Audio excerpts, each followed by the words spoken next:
having a bunch of people who are very financially free and deeply financially educated is not in the best interest, because those people are not dependents. And, unfortunately, our political and economic system requires various dependencies. I'm moving house today.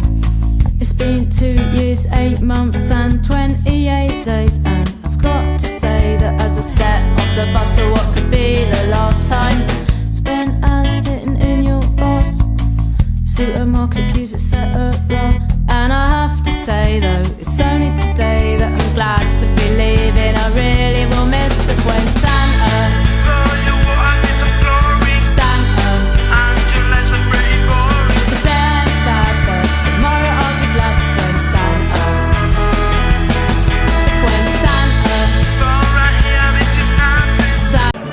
listening to truthconduit.com with Chris Macmillan. Hey everybody, Chris Macmillan here, and this is episode 18 of truthconduit.com, and I'm going to speak with Brett Veinotte of the School Sucks Project. Brett has, he's no stranger to the alternative media. He's been going since 2009 when he first started his podcast at the School Sucks Project. He mainly focuses on the education system, and he also covers a wide variety of topics that have branched out from that since then. At the moment, he's currently focusing on what he calls the summits that he's organizing, called the University.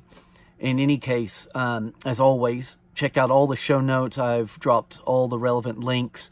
We're going to talk about how collectivism is predominantly pushed in public high schools and universities, and he himself, as well as myself, were he and I are about the same age, so my story kind of parallels his. He talks about how he was influenced in the early days from of a more collectivist mindset, and his journey to a much more freedom-minded point of philosophy. We're also going to talk about the problem with the current student loan, the debt system, how it's just basically a black vortex that is designed to keep people in debt, and they're getting basically a lot less bang for their buck these days. So yeah, if you haven't subscribed yet, sign up, and at the moment you'll just get a heads up on as soon as a post comes out. I've got a lot coming out in the next few weeks. I'm going to be releasing at least 2-3 more videos consistently. I've already got them done. These interviews are made. I just need to edit them and space them out. And I've got a big one coming up in January. This guy is a household name basically in the world. So anyway, that's exciting. I don't want to jinx it till it's actually done, but that's lined up. So yeah, they're looking forward to 2020, and probably episode 19 I'll release it. I'm not sure how I'm going to time it out. I still have a lot of editing to do, and a lot of I have to go through it and drop all the relevant links, because as I've mentioned before, each episode is kind of a study guide for anyone who wants to research this stuff further themselves. So take advantage of that. And thanks very much. Appreciate it. Enjoy the interview. So let's just jump into it, shall we? Absolutely. Let's go for it. Okay, Brett Veinotte of the School Sucks Project, because school does suck, doesn't it, Brett? Yeah, it does. It sucks a lot of, I think of the natural learning abilities out of people, and it sucks a lot of money away from potential alternatives, right? A lot of that money gets eaten up forcefully by, local school districts and the state and the federal government. So, school does make a giant sucking sound in the lives of individuals and in education, kind of the opposite of school in our country and around the world. Yeah, on many levels, it's a vortex, a dark, as Joseph Ford would say, a dark vortex of just blackness. It's a good argument. Brett, I wanted in three parts today. I want to talk a bit about ideology, then a bit about the economics of education, and then about you. So are there any indications that there is a collectivist push in the American public schools and universities? That's, I would say yes, but I would say that the school environment naturally primes people towards leftism, which is where most of the collectivist thinking exists, right? There's certainly right-wing collectivism, but if we're just going by what's prevalent in American politics today, I think the school environment, which is, kind of poisonous in the social dynamics. It's filled with what most people there consider to be meaningless work. There's no real respect given for students' time or for students' privacy. There's certainly a lot of consistent, even if they are implicit, messages about, not trusting yourself, not trusting each other, just by the way the whole system is managed. Um, Schools are, also like prisons, very cliquey, where, people feel a need to assert themselves as individuals, but they need to do so in the safety of a group, right? Like people have a need to project some kind of individual identity, but because of the hostility of that environment, you gravitate to, and I mean, that's natural too. I don't think you can put that all on, the toxic school environment, is that people gravitate to people like them. But we certainly see that in middle schools and high schools today, that people want to be individuals, but they want to do it in the safety of a group, interestingly. So yeah, and I think that, just while we're sticking with that, some aspects of good character, some aspects of, or one of the most important aspects of, having good character, I think, and being happy in life is gratitude. And if you look at all the things that I laid out, just, in a couple of sentences about public school, it really promotes a kind of ingratitude. You know what I mean? And that is basically the root of modern leftism. Ingratitude and grievance. So I think that through that, even though there might not be for everybody explicitly promoted left-wing or collectivist ideas in K through 12 schooling, if we're just keeping it to, the normal public school experience, we could deal with higher education next. Even if there's nothing like overt about leftist indoctrination or collectivist indoctrination, people are primed for that just because of the attributes of the environment, I think. What do you mean by ingratitude and grievances? Like, what's an example of that? Okay, well, if you think about, that's how you spend a pretty formative 15,000, well, let's not just limit it to 15,000 hours, because even if you spend 15,000 hours in school between the ages of 6 and 18, school is much more of your life than just that time, right? Even like Sunday afternoon, which doesn't count in those 15,000 hours. But as the sun goes down on Sunday, I remember being 12, 13 years old and going, oh, I got to go to school tomorrow. And it would affect my mood. Yeah. And coming home from school and having to do homework, and the time riding on the bus in the morning or in the afternoon doesn't count for those 15,000 hours. So school very much takes over a young person's life and forms a certain attitude in which I think it would be hard to feel like appreciation for life and happiness. And so people, the angst of teenagers, that kind of thing, those people go into higher education, number one, needing to make some kind of meaning out of their lives, but really not often in the healthiest of mindsets to do so. And I think when I got to college, I was hungry for something, and I didn't understand at the time that there was a whole like left-wing professor industry who was, trying to indoctrinate people towards like collectivism and socialism and progressivism. So, I found a college professor who I really liked. I was really impressed with his historical knowledge. And as a result of that, I followed him politically, because I think that the revisionist history in higher education, and it could be revisionist economics, it could be, revisionist like social education, as far as a lot of what in higher education today is under social sciences, or now grievance studies, things like gender, race, like programs designed around those grievances. So young people I certainly know are ready to receive and act on that kind of messaging, just because of the angst that so many of us are left with when we finish the public schools. And we also see that um, there might be more overt indoctrination going on as well, because a lot of people leave these grievance study programs in colleges and they're told, go get a law degree, go get a teaching certificate, go into the public schools. Now, people who do this and become public school teachers, where they're taking ideas from higher education, about social justice or about socialism, and transporting it into the lower levels of school. I mean, I think the schools have always like leaned to the left, because most teachers are probably oriented towards the left, just because it's a union thing.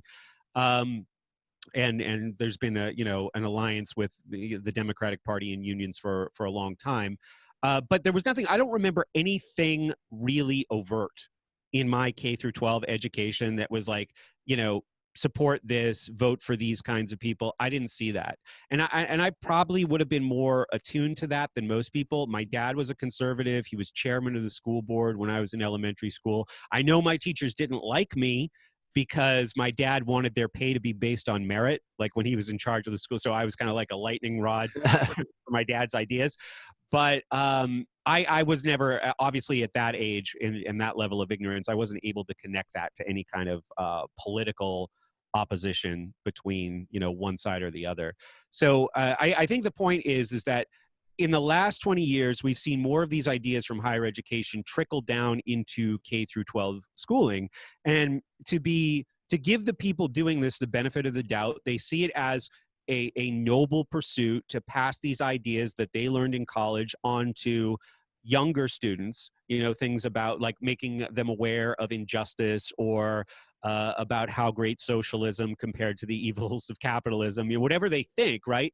So in their best selves, they might see that as a noble pursuit. But I would also say that from my observation, a lot of these people, because so much of their ideology is rooted in ingratitude and grievance, there's also an anger or a hostility that they bring to that. Like, I like the thought of upsetting somebody's Republican dad by teaching their daughter about transgenderism, right? So we see phenomena like the drag queen story hour, which I would say is the best example of something like that. Have you heard about drag queen story hour? Yeah, I remember that. Yeah, we were talking about that in autonomy. Yep. A lot of teachers are inviting the drag queen story hour into their classrooms as young as kindergarten. So yeah, in the most optimistic view, we could say that these are naive people who are trying to encourage tolerance. But in many cases, these are people who probably like the idea of using their ideas to get under the skin of the, as they would see it, the unenlightened. So I think that's a feature of that as well.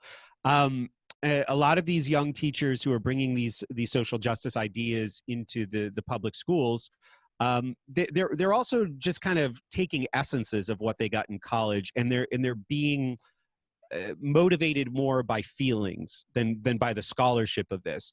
I also know, as somebody who taught high school, that engagement is a problem. Like, you're going to do much better with student engagement if you're teaching in college, because kids are there voluntarily. They're more likely taking courses that they have a higher level of intrinsic motivation to pursue.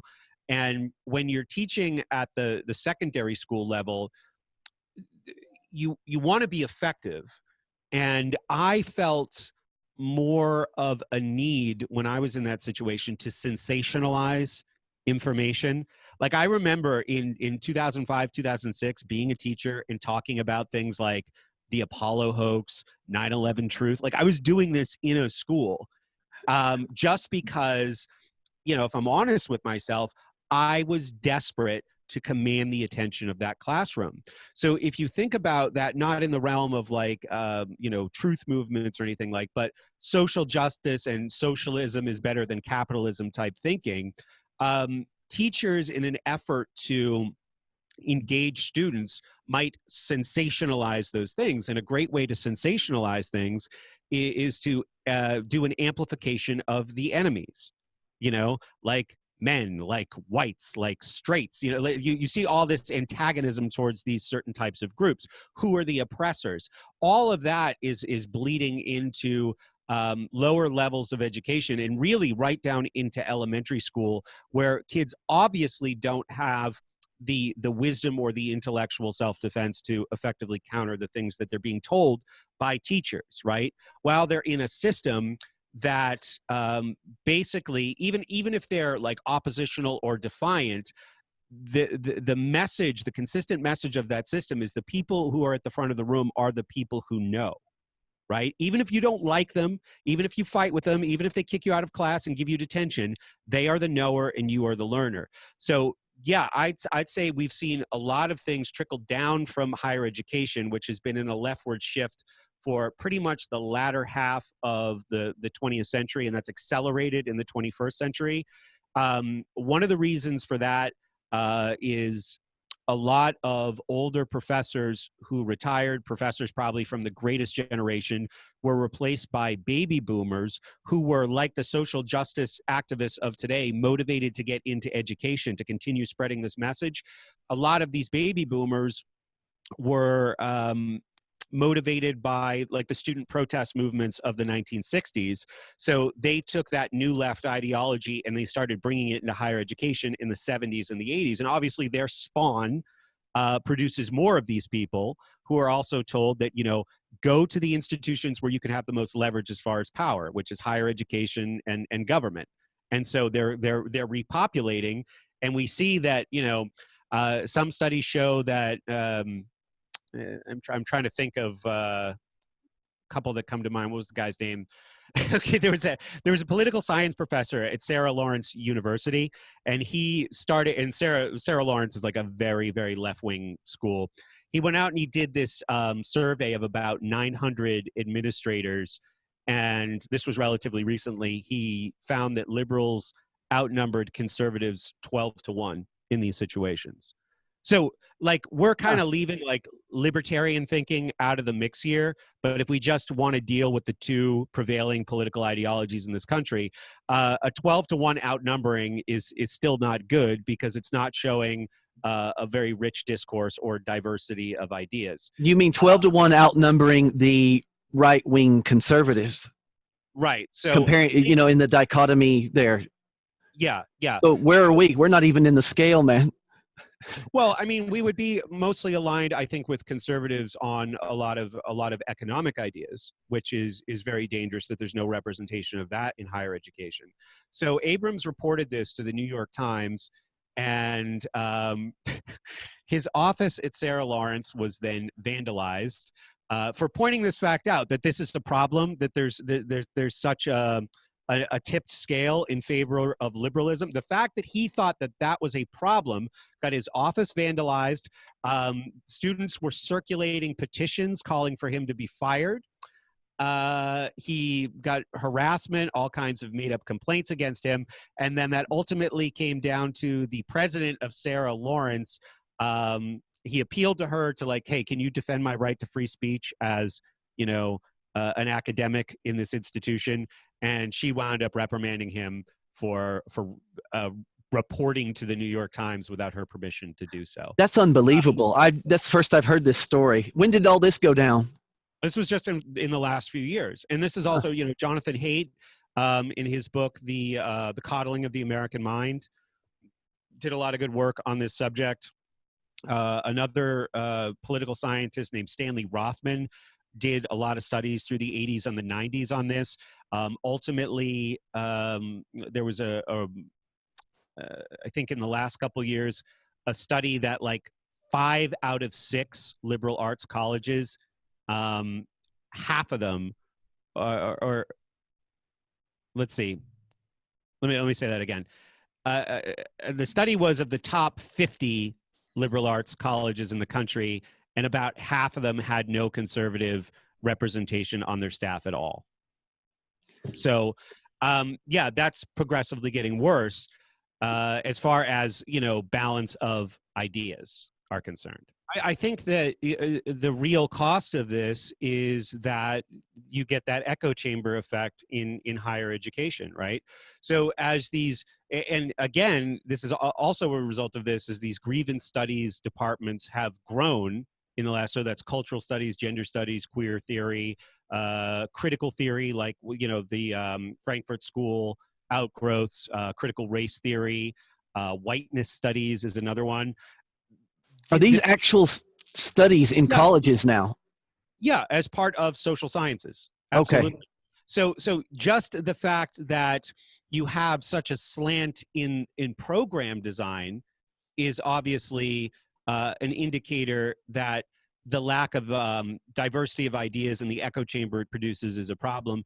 But the people who operate in those departments or in those programs, that becomes an echo chamber of their own, where, you know, they just are continuously reinforcing each other's ideas, to the point where if somebody comes in from outside that with any, you know, different point of view, that person is almost alien to them, right? And they don't see, like, the idea of being like fair and balanced in education is not a priority in those programs at all. Their responsibility is to alert students to the injustices that exist in the world.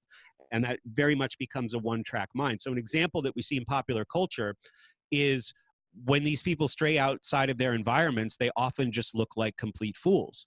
So Tucker Carlson, who has a show on Fox News, loves to butt heads with these progressive professors on his show. Apparently the word hasn't gotten out yet that if you don't go talk to Tucker Carlson, he'll make you look like a fool. These people, they say, oh, some idiot on Fox News, I'll go, you know, that would be easy. And they're completely unprepared to effectively counter any ideas that aren't theirs, because, you know, they're doing this, you know, mirror, mirror on the wall, who's the fairest of them all, with their students all day, who are just echoing their opinions back to them and reinforcing their, and I think that actually might be one of the reasons why people like teaching in those settings, right? Is it provides that validation and reinforcement.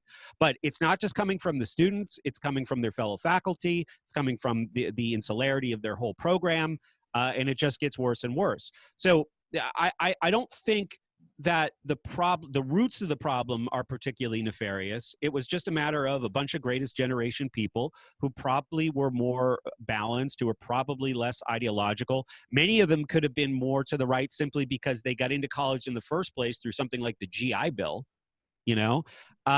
They retired and they were replaced by, you know, a fair amount of 60s radicals who then just multiplied and multiplied and multiplied by teaching, you know, the next 2 or 3 generations. Is it because of a lack of logic and a lack of critical thinking, and as you say, just an echo chamber repeating what we've been told? Is this is a major factor, isn't it? What do you think? I mean, it seems like if you just sat down with someone, you know, that of that way of thinking and said, look at this, look what Larkin Rose is doing with his Candles in the Dark program, for example, just sitting people down and looking at logically breaking it down, because people are basically good people. They don't want to use violence to control other people. But if you break it down and show them that this is what their belief boils down to, you know? Yeah, no, I mean, I think it's possible. I'm not sure that higher education is a place where that, or even secondary education is a place where that's possible today. You know, I think that your original question was, do I see indications that there's collectivist agenda in public schools and higher education? And obviously at this point, 20 minutes later, the answer is yes. But I think that people kind of gravitate to this naturally too. I mean, we're tribal people. That's what collectivism is. And I'm of the belief that before human civilization existed, we actually spent most of our history in bands of people hunting and gathering, where living in a tribe or was absolutely essential to human survival, right? So that is pretty much hardwired into us. Individualism is a luxury of the modern age, and I think requires deliberation and vigilance to want to achieve a more individualistic life, or a more separate identity, despite what the cost of that identity might be. So yeah, I think we're not just primed by school to be collectivists and to be communal. We're primed by our very wiring, by our very biology to be that. There's actually, I remember this was a big deal like 5 years ago. There was a group of psychologists who went and studied Chinese political attitudes and linked them to the long-standing agricultural practices where they were. So in southern China, most of the agriculture is rice. Rice farming is a very communal activity, right? It requires a lot of close cooperation. In northern China, and then in most places in the West, the primary crop is not rice, but wheat, which is actually more, I guess, something that can be done in not to the same level of communing that rice requires. Yeah. So if you look at some of the collectivist cultures that grew out of China in the 19th and 20th century, that it could just be a feature of how they developed agriculturally that ultimately informed how they operated politically. So humans have, that is not rice and wheat farming. Most of our history, we didn't know how to farm. We survived by being a close-knit group. So we're all primed to tribalism, which is basically collectivism, which is basically subservience to a group. And it's a very easy thing to fall into. We saw in the 20th century, I think really maybe for the first time in history, how dangerous that actually was. I mean, there's examples going back thousands of years for sure. Anytime that, people were united around some kind of common myth to fight for the interests of the few. But the 20th century was particularly bad.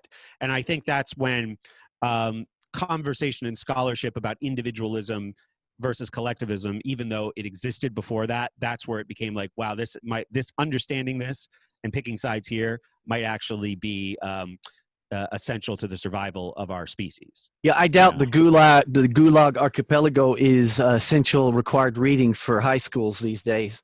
No, it's a big book. Absolutely not. Your journey from, I was like you, I consider myself left wing. I was a big fan of Howard Zinn. I mean, I still respect his work a lot. And all the reasons you just mentioned, that was me. I was one of those. I went to high school, college, and from what I've learned from your previous shows, you were kind of in the same boat. What were some of the influences that kind of brought you to a more freedom-minded ideology? Oh, what a question. So I think that, I went to college pretty much a blank slate, right? So I had no real critical thinking skills.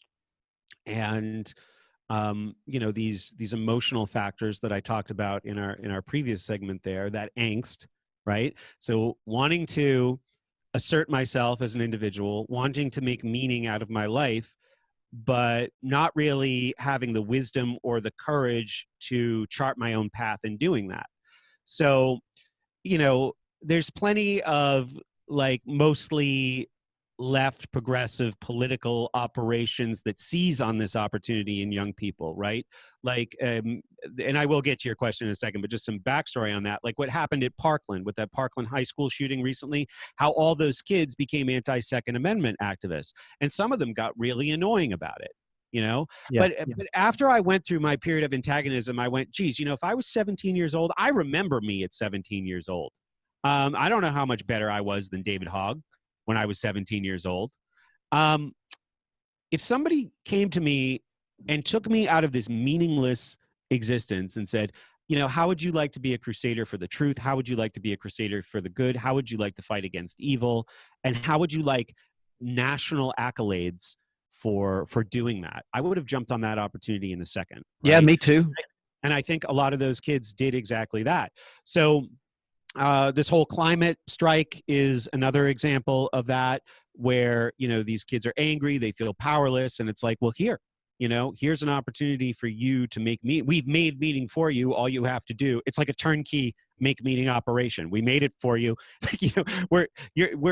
We'll give your life meaning. It's like franchising individual meaning, right? Yeah.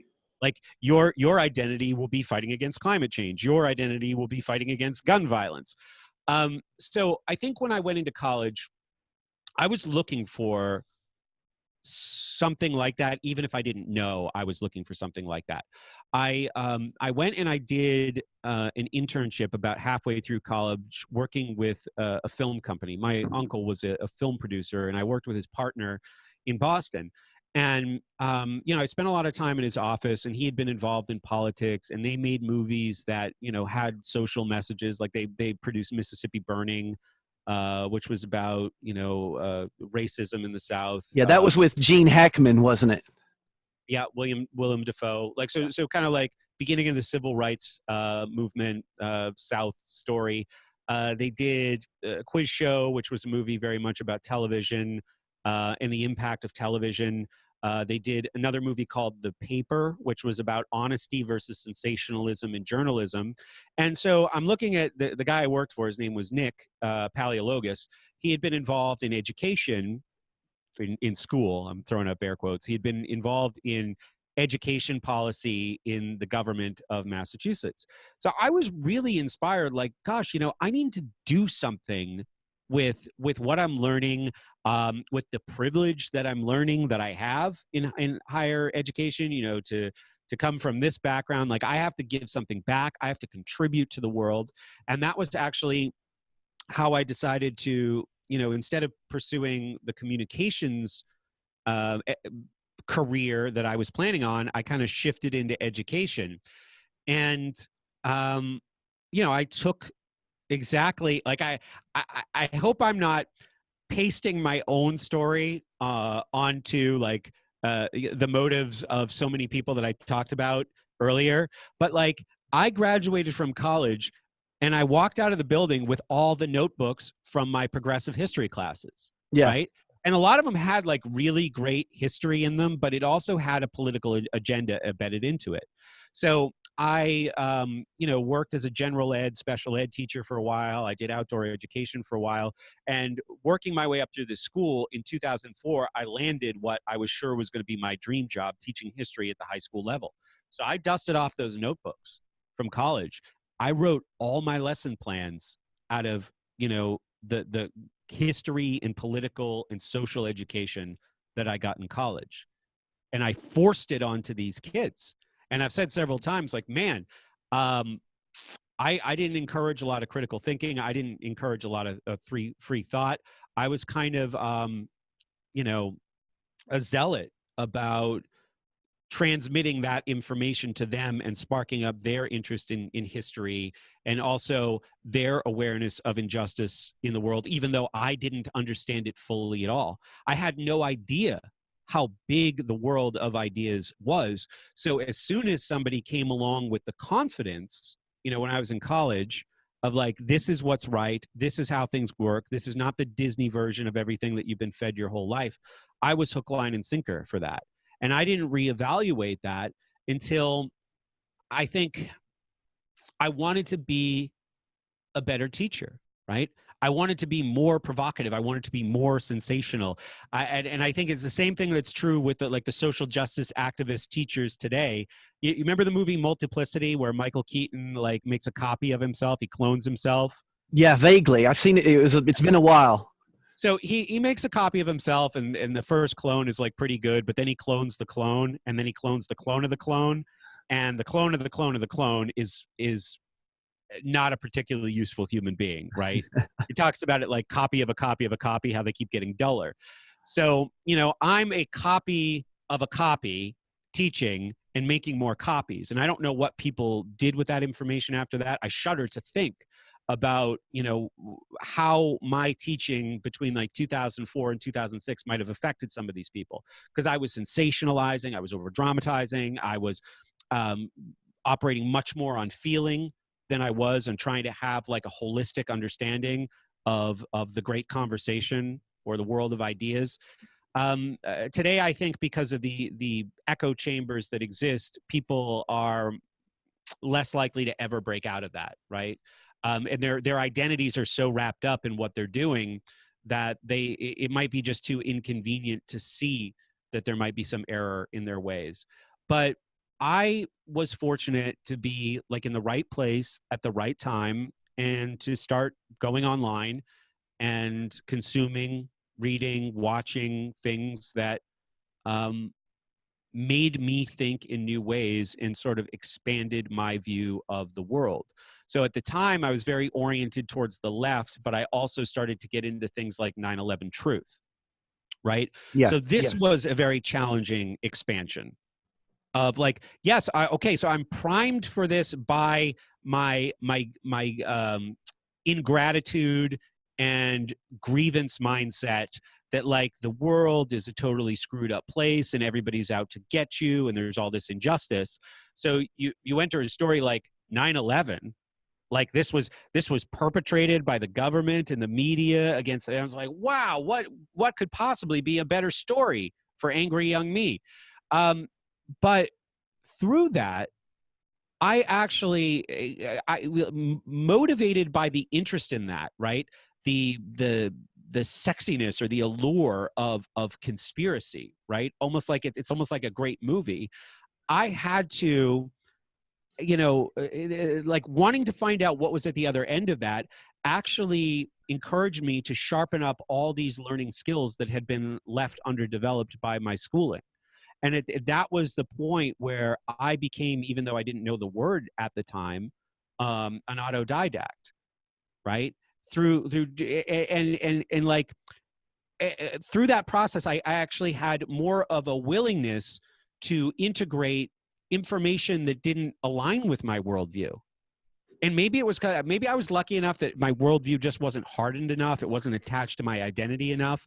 I was seeking the best available ideas. So that was actually what took me from, because I remember being like a 9/11 truther, but also still listening to stuff like Media Matters, which is like a super far left. They had like an early podcast. This must have been like 2005, 2006. Brett, I'm sitting here laughing because, I mean, your story is the same as mine. It wasn't exactly 9/11 for me, but yeah, the same. Yes, keep going. And, I think I might have just been looking for more resources similar to what I was consuming. And I found this show called Free Talk Live. And I don't know what it was, but I just got hooked.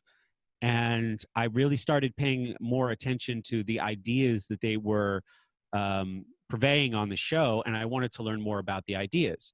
So I said, okay, well, who knows more about it than these guys?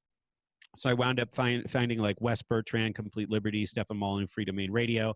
And then I just went off the deep end and started reading like Rothbard. So now this is maybe 2006, 2007. Yeah. Around there. Okay. And I, at the same time, through a couple of chance encounters, had stumbled across Gatto's work and started digging into that as well. And one of the things that I noticed, especially in the libertarian conversation, even if there was a kind of dogma in most of its participants, there was also a lot of discord, right?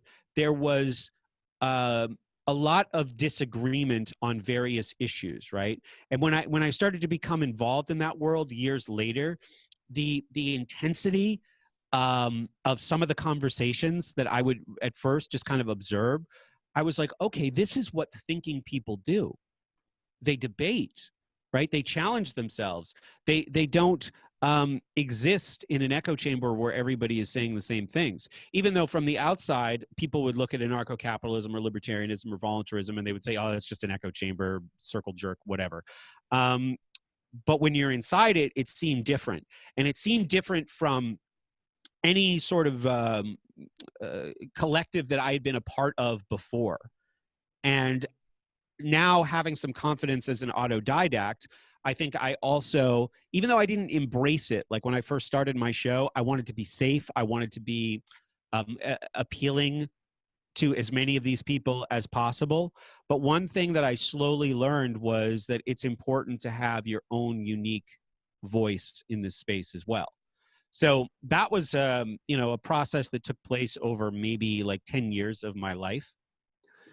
That's, did you get into, were you ever in Samuel Conkin III? Was he an influence as well? I wouldn't say it was an influence. I came across some of his writing for sure. Yeah. Brett, that I really liked. That was a fantastic explanation. Your early work on basic philosophy, going back to Plato, really helped me actually. I was never taught philosophy, never took an interest in it. And then once I got into the works of Richard Grove and the Peace Revolution and all of the subjects that were covered there, I came across your work. And it was one particular episode that you did that was fantastic and suddenly, it was after that episode, I was suddenly interested in philosophy. I suddenly got it. And I realized that's a big part of the problem as well, is they don't teach philosophy. They don't stress philosophy in public schooling and universities as much as they should, if at all. And people are lacking a real basic ideology in philosophy, because what's it all about? What does it all boil down to? And it comes down to ideas of individualism versus collectivism, and whatever that means for people, and from there. So what was the episode? Do you remember what the episode was? No, I don't. It was featured on one of the Richard had put it into one of his Peace Revolution podcasts. I don't remember which one it was, because I've been through all of them. I'm up to episode 90, and that's a lot of I don't remember offhand which one it was, but it was an aha moment for me. Something fell into place.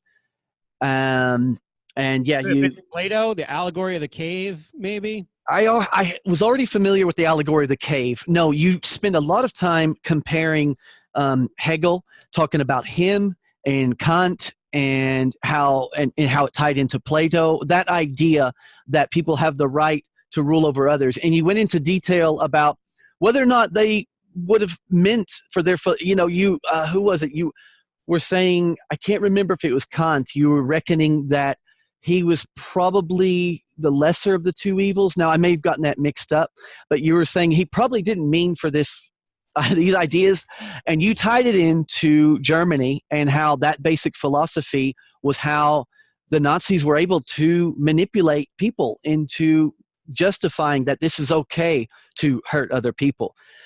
I should have been more prepared. I don't remember the details, but it made things. I would say to be charitable to people like Kant and Hegel. Hegel is obviously one of the most influential philosophers of all time, for good and for bad.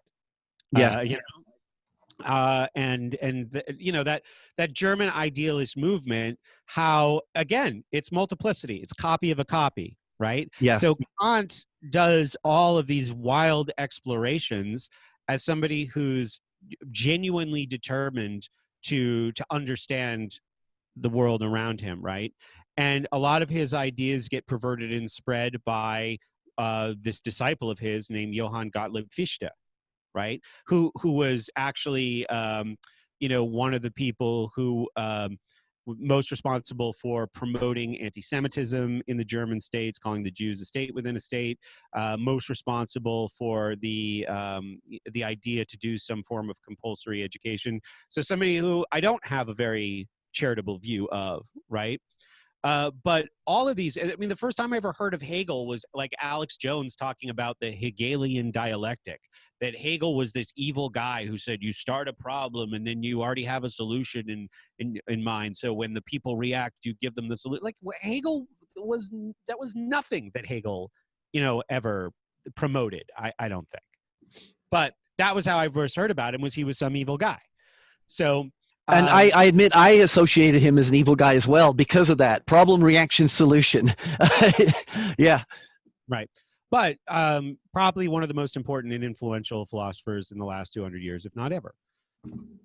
So yeah, and it's certainly a lot to wrestle with, and I've been trying to wrestle with more of it myself lately to revisit a lot of the great books of the Western world. I think that's a very important, as challenging as it is, it's a very important pursuit to continue to do what I experienced success doing, which was exposing myself to the uncomfortable, challenging myself to work with ideas that were not mine. I think even when one of the reasons why I became a podcaster is I thought it was really fun when I was a teacher, maybe in like 2006, I would work by myself, and in the summer I would paint houses.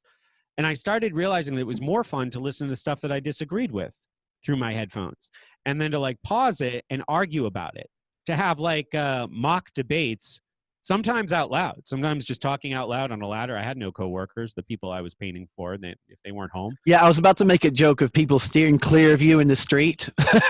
Right. Or if somebody was home and they're like, man, this guy, he just talks. I joked about it one time. I said that while I was painting, I would put a little face on the house, like outside the area I was painting, just paint a little face and talk to that. No, I used to do that a lot. I used to do it in the car. Put the face on the volleyball, Brett. And I like that exercise a lot. And, that helped motivate me. I mean, before I was podcasting, I was actually just recording into GarageBand, like my ideas. And this was around the same time I think I started listening to Rich's first show, 9/11 Synchronicity. And I was like, this is what I should do. This is like, I wanted to do like a documentary film about school, but I couldn't really get that to take shape the way I wanted it to. And in 2009, when I started the show, I just couldn't be quiet anymore. It just kind of, when I figured out how to record a podcast and put it on the internet, it just kind of exploded out of me. So, yeah. When did you start? Was it 2010? 2009. 2009. Yeah. Very good. I remember your first episode, The Business Plan. Mm-hmm. Yeah. Do you remember that? Of course you remember. Yeah.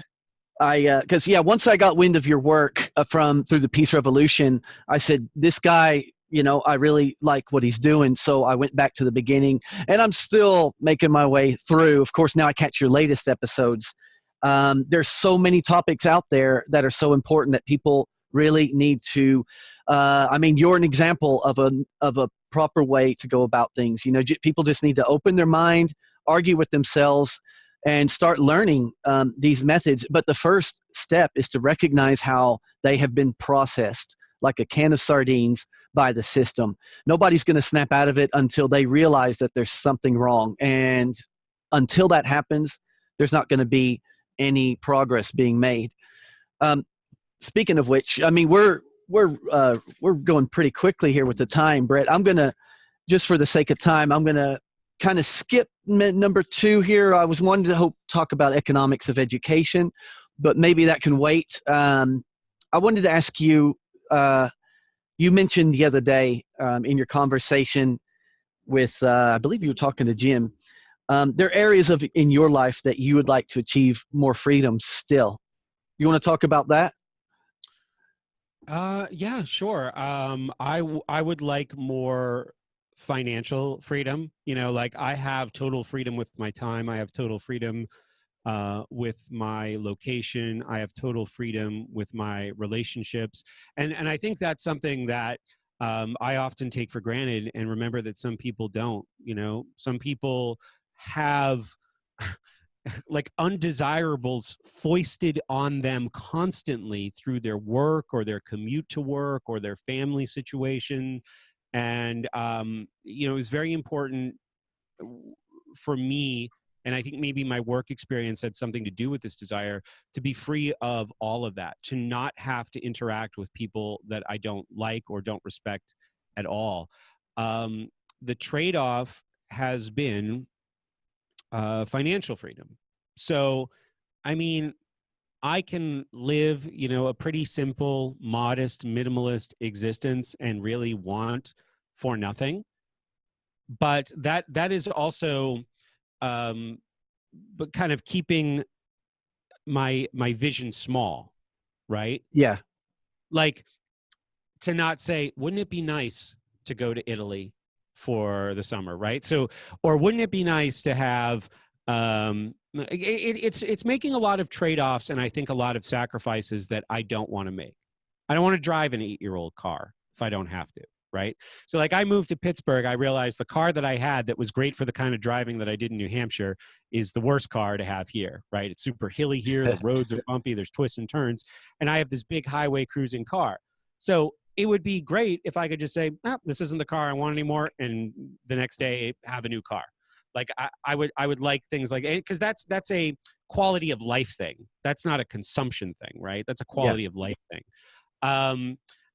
You know, I think really right now the focus for the next 5 years is to achieve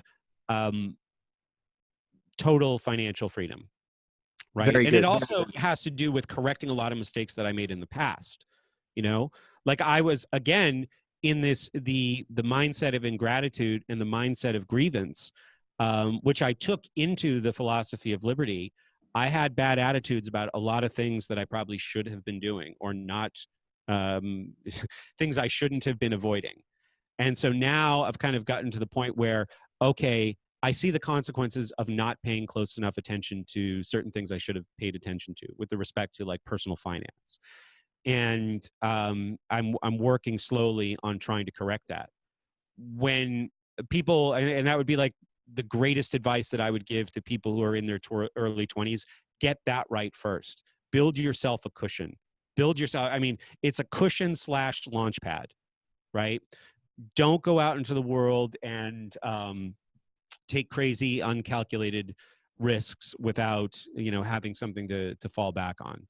Get autonomy, man. Yeah, do that. Well, I would say do that first, and understand money and understand, personal finance generally before, you try to take on bigger pursuits. And that's a hot topic, Robert Kiyosaki, that I like, a message that I love it when he bashes the school system for that. He'll say it straight out, the schools are not teaching people money, how to handle their money, how to invest their money.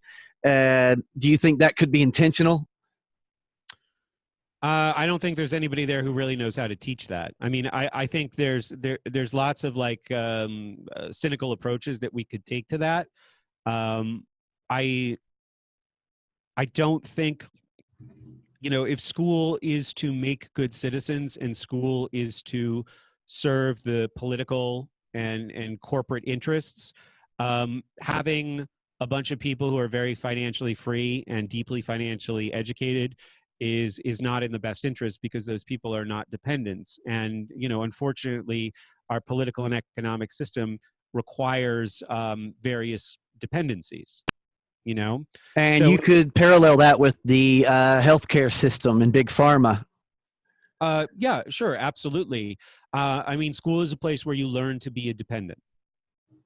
And I think there's plenty of people who have an interest in continuing that inculcation of dependency.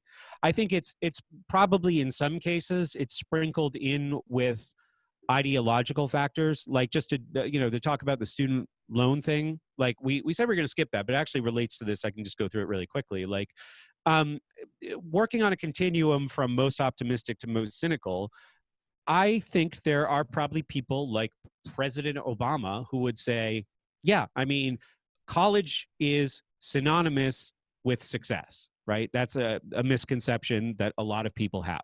Yeah. Right? That a college education means a person is going to be more successful. And there's a bunch of cooked up statistics that suggest that, like, people who go to college make this much more money over their lifetimes, even though the college might have nothing to do with it, right? Correlation is not causation in that case. So they say, well, okay, then we need to make sure that other people aren't shortchanged when it comes to this opportunity, just because they don't have the money to go to college. Never mind why college is so expensive, which is entirely related to the student debt system that exists. But because of the cost of college, we don't want to rob people of opportunities, and we want to make this money easily available. So that's like a more optimistic end of that spectrum. The more cynical end is like, you can't discharge this debt, right? So every student loan is a safe bet, because there's no way to do, the people will carry the debts to their graves. And that's probably why they hand it out so easily. Whereas, a normal loan like a mortgage is really hard to get. Well, because that's collateralized too, a mortgage, right? And the other thing is that when you talk about student debt, there are less markers to evaluate a person's credit worthiness, because they're 17 years old. They don't have any credit history. And if you look at, like, if you just want to compare it to the last bubble, because the student loan bubble is like 1.3 trillion in debt right now, and it's about to burst. The last bubble we went through was the housing bubble. So you take the same ideology of like the Barack Obama type people who say, this is about opportunity, take it to the housing issue, where 15 years ago, it was actually pretty easy to get a mortgage. Like, I remember there was a guy I worked for at a school, and the director of the school was like, go buy a house. And I was like, I make $32,000 a year. How am I going to buy a house? And he's like, anybody can buy a house, right? And this was 2003. I think anybody can buy a house. And he was right. Anybody could buy a house, because it was about prioritizing opportunity over what made sense economically, right? That was the ideology that was in play. It was so much in play that an entire financial services industry developed around betting those mortgages were going to fail, right? With like credit default swaps and all that. Like, people saw what was happening and was like, let's create a whole side industry here that just bets on the failure of this. And they were right. I mean, and it screwed the whole system for sure by 2008. But same idea with student loans. The default rate on student loans it's actually not as bad as I thought. I think it's around like 10 or 12% of all student loans are in default currently. Total student debt is, like I said, over $1 trillion. That default rate should increase as there's lots of factors. I'm obviously not skilled enough to predict where that's going to go, but it's slowly getting worse. And college seems to be less a contributing factor to professional success for people today. But I think the point is, there probably are a lot of ideological drivers behind things that have to do with equality and opportunity, because plenty of people got mortgages that shouldn't have got mortgages, because it was about equality and opportunity, not what made good sense economically. And that and student debt is the same thing, except you have fewer markers to evaluate people by. Yeah, right? because there's no history there. And you can't go in and say, all right, well, let's see your report card, because that, again, is taking away from equality and opportunity. You're going to deny somebody their dreams just because they couldn't get good grades. And there actually is some reevaluation of the student loan process, where many students might have to maintain like a certain GPA to keep getting the loans. But also, that's a total BS metric, because getting good grades in college does not have anything to do with how successful you're going to be professionally, right? If you can get all A's in your gender studies courses, that's fine. There's no jobs for that, except maybe being a blogger for Slate or Salon for $25,000 a year. Yeah.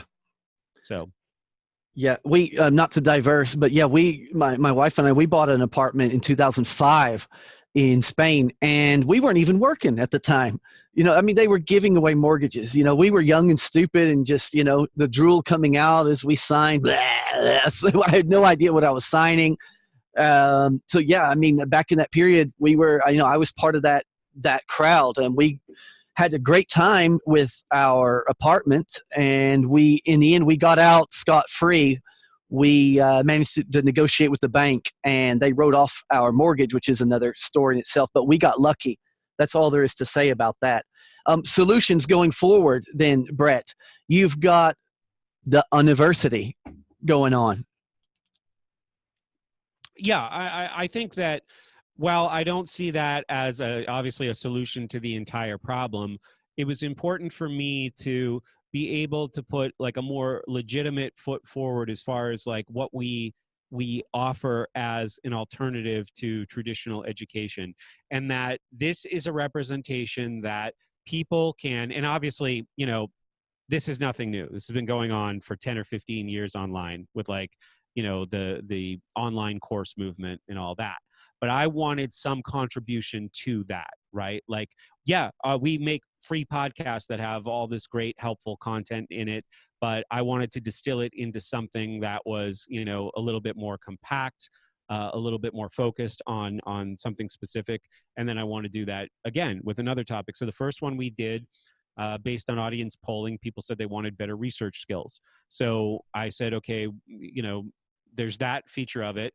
How do we acquire information most effectively? How do we synthesize information most effectively? How do we communicate information most effectively? So that's what I tried to build into this first summit, and we put it live online October 11th, I think, for that weekend. I emceed it, so I kind of jockeyed all the pre-recorded presentations. I did Q&As in between the presentations. I brought speakers back to do Q&As with audience members who wanted to ask them stuff, and it was a huge success. I'm going to encore the first one probably at the end of January, and then I'm going to start working on the second one shortly after that. So I want to build up a course library that is, like I said, a distillation of all the great podcast work that we've done. And I think, you know, a lot of people have helped me with that. I've had a lot of really great, really generous and knowledgeable guests on this show.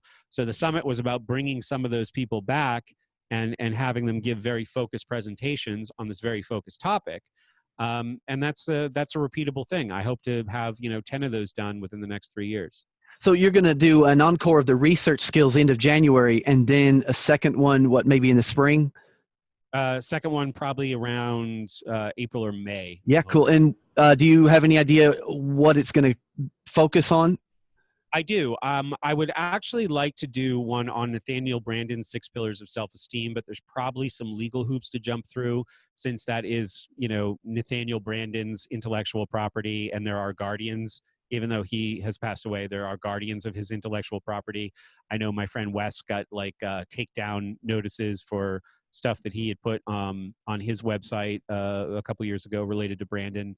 So how do we purvey that content, like those 6 pillars of self-esteem, without using that language? And the way I wanted to do it, and even if I can't do it as a summit, even if I can't do it as a digital product, I still think it's a very, very worthwhile project to find people who exemplify each pillar. So for example, the first pillar is living consciously. So what are, like, say, the 5 best practices that contribute to conscious living, right?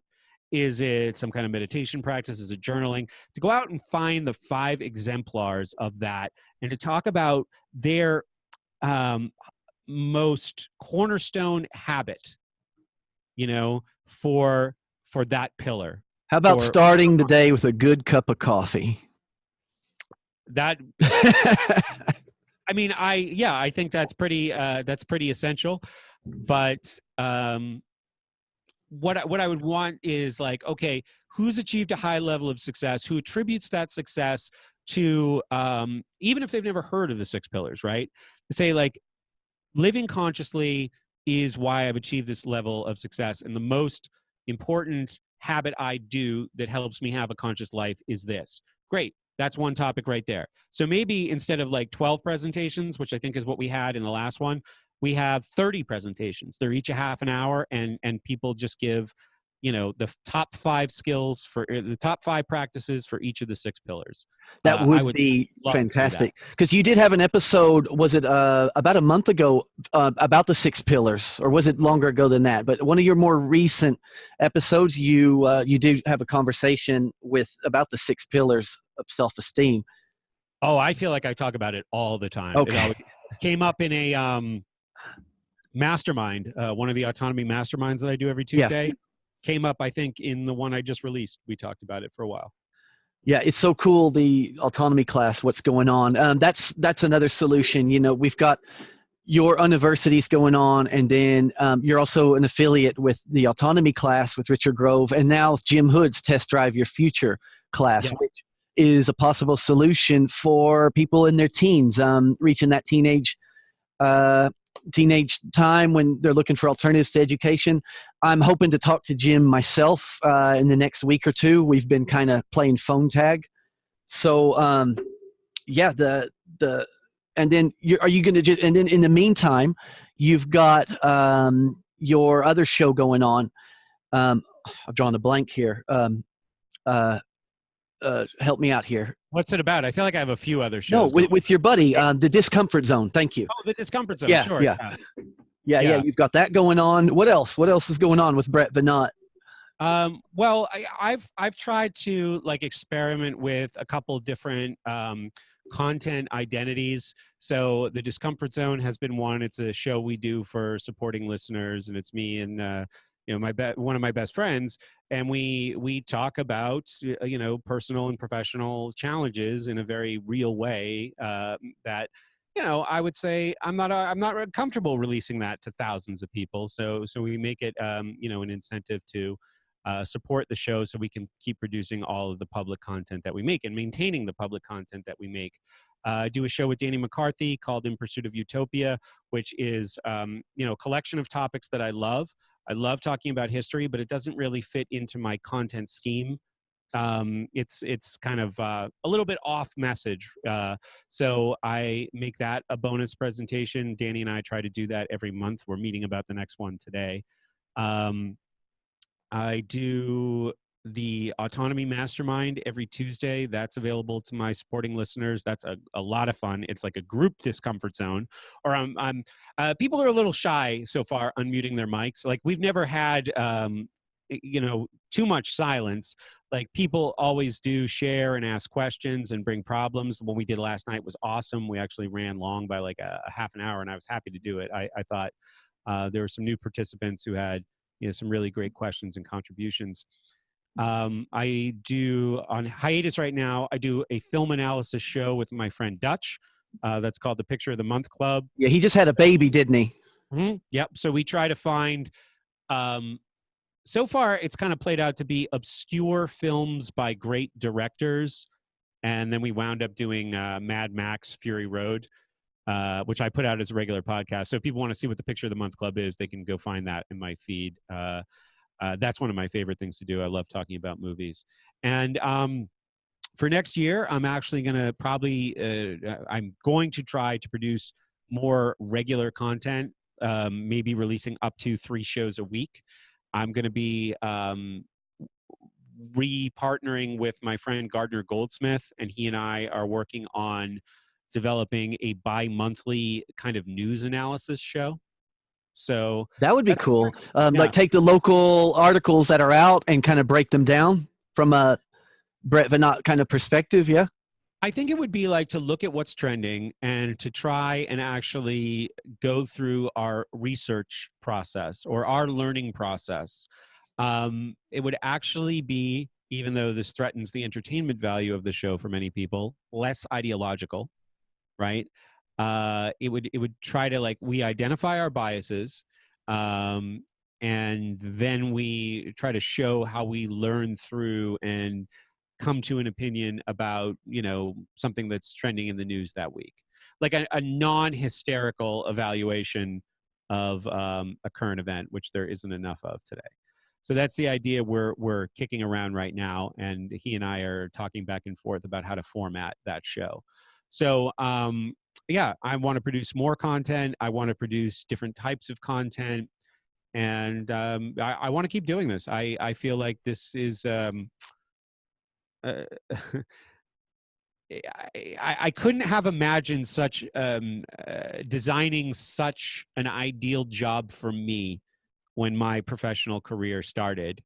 And I didn't do it, completely deliberately or completely consciously, but every place I went and every job I had, I learned something new about myself and about schooling versus education, and just continue to modify my career until it is what it is today. And I've started to feel like, well, it's kind of been this for a little long, and it needs to kind of modify and improve and evolve again. So that's what I'm working on for 2020. And I'm not totally sure what that means yet, but it probably means a lot of public experimentation, which is always a little nerve-wracking. But at this point, whatever. I'm used to being nerve-wracked. Well, you've built such a strong program anyway. You've got a bit of flexibility there to go wrong, and people will definitely forgive you. I know I will. Thanks to you, I'm never going to try a dopamine fast. You tried it for all of us, and I'm really enjoying your series with Daniel McCarthy as well. He's a fellow autonomizer. I know him quite well. I've interviewed him twice myself. Brilliant mind. I'm really looking forward to his book coming out about utopia. There's so much going on right now. It is very exciting. And Brett, your work has been invaluable to so many people and myself. And I'm really excited to see what you've got going forward. It's going to be good. Awesome. Well, thanks for the encouragement. Thanks for having this conversation with me. And I would look forward to doing it again sometime in the future. Excellent, Brett. Well, I'll let you go. Just a real quick, just in case anyone from outer space doesn't know your work, who's the first time they've heard you, what is your website? Just a quick plug-in. Thank you, because outer space is the next market that we're for. So thanks for reminding me. Schoolsucksproject.com is the website, and through there you can see right at the top of the page there's links to all our social media. We have a YouTube page. The username is School Sucks Podcast. I don't do much with YouTube currently, but there's a really great video series that I produced years ago called The Underground History of American Education, based on John Taylor Gatto's book of the same name. And I think it's like 15 pretty short videos that are very digestible and very shareable. And if you know somebody who, is starting to have doubts about school, or somebody that maybe you've butted heads with on the issue of education, these are very transmittable ideas through this video series that I'm very proud of. I think it's some of the best work that I've done. So School Sucks Podcast on YouTube, and you'll see that playlist right at the top. Fantastic, Brett. All right. Thank you very much for taking the time to talk to me, and I'll see you on Discord. Awesome. Thank you, Chris. All right, cool. Walking down the street, the children play. For them, it's just another day.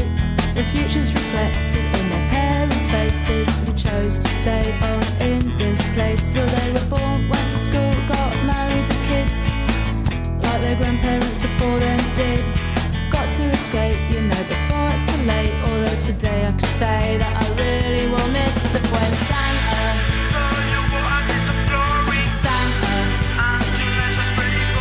Well, yeah, I was right. Knew what it was like when Santa. You've been listening to truthconduit.com with Chris McMillan. Go to the subscribe page and sign up to get notifications of the latest posts. And check out the support page to help keep it going.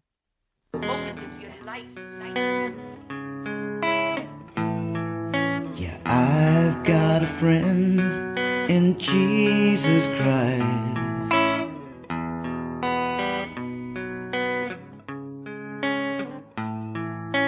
I've got a friend in Jesus Christ, and Krishna and Buddha and my bartender.